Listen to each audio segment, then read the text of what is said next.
Hi everyone and welcome again to our channel. My name is Daniel and in this video we'll be going to talk about income requirements for sponsoring someone for permanent residence in the United States or to sponsor someone on a green card to the United States. At this point, guys, if you are watching us for the first time as usual, we always put a polite reminder that you consider subscribing to this channel if you find our information and our videos having much of the information that you like. Please make a point of subscribing, that you become a family to this group. I hope by the end, if you watch most of our videos, you will not miss something out of them. So thank you in advance, and make sure to hit that notification bell such that every time we produce a video like this, YouTube will have to notify you and you watch them. Thank you, and let's proceed. This information is very important for DV Lottery 2025 and the DV Lottery 2026 winners, because most of the US embassies or the consulates will always ask for Form I-134, commonly known as a sponsorship form, from your host. This is to show the income returns and the number of household individuals residing or living in the host's place. Without this sponsorship form, most of the embassies or the consulates will put you on administrative processing, awaiting for you to provide this form and its accompanying documents from your host, like a copy of the driving license from your host, a copy of IRS tax returns, a copy of certificate of naturalization, and many other documents that accompany Form I-134. And the good thing to this is that your embassy will always send you a notification on the documents that you need to prepare before you go for your interviews. And not all embassies or consulates will normally ask for Form I-134. So you need to prepare on what you are told to come with. This sponsorship is important because it acts as a proof that you have someplace in the United States where you will be staying as a new immigrant as you wait to process the legal documents that will enable you find a job as a permanent resident in the United States and you start supporting yourself. This is a requirement from the federal government to ensure that you don't end up becoming a public charge here in the United States.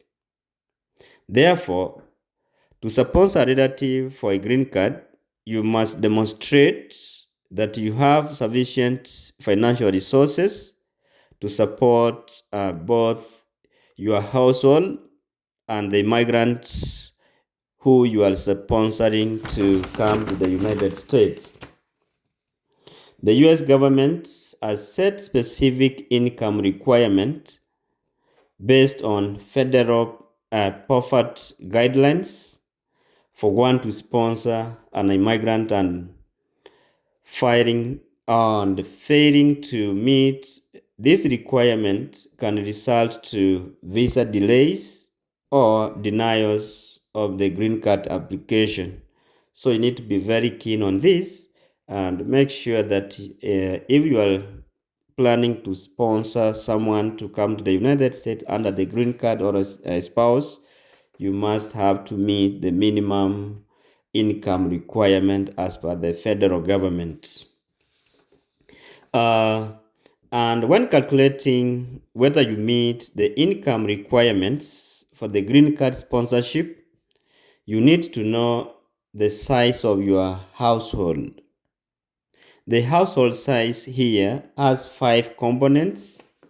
The first component of the household size is the sponsor himself or herself This is the person signing the affidavit of support form for you to move to the United States.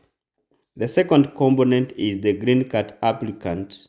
This is the person now who wants to move to the United States together with his or her derivatives. Then component number 3 is the spouse and children. Whether you live with or without them in the United States, as long as you have a spouse and unmarried children under the age of 21 years, must be included in your household as a sponsor. So you calculate the household size based on that. Component number 4, other sponsored immigrant.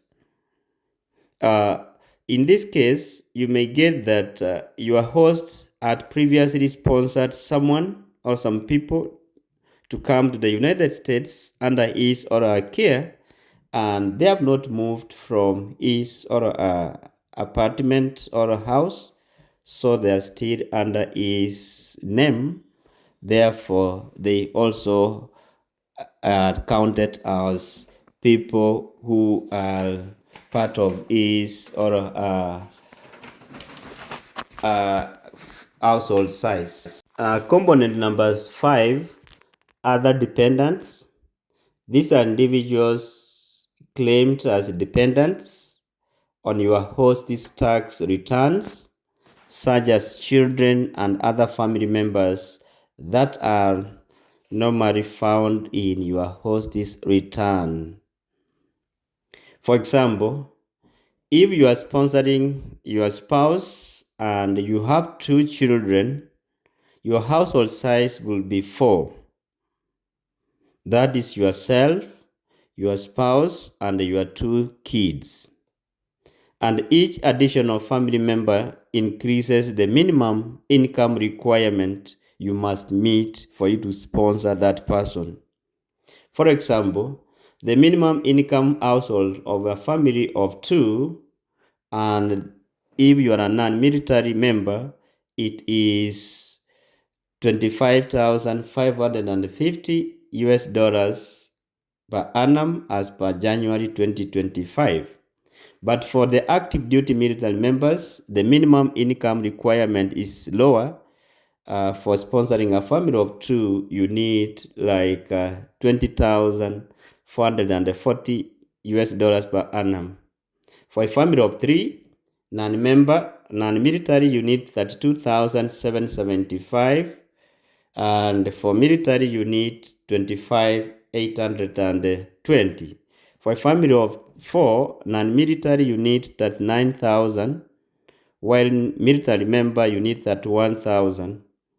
5 members, non-military, you need like 45,700. Military, you need 36,000 per annum.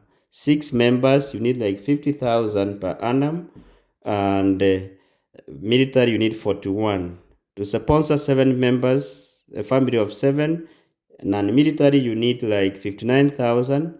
Military, you need 47,000 per annum, and so many other figures that you need to know before you sponsor someone. So guys, those are some of the income figures that the federal government look at when you are sponsoring someone to come to the United States.